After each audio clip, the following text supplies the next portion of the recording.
of your greed is your son and your daughter. For too long, don't go to bed.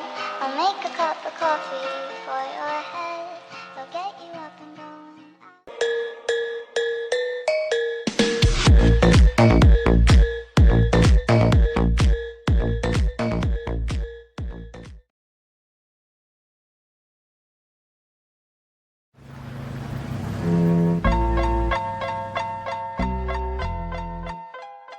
It's been a long day. I believe I can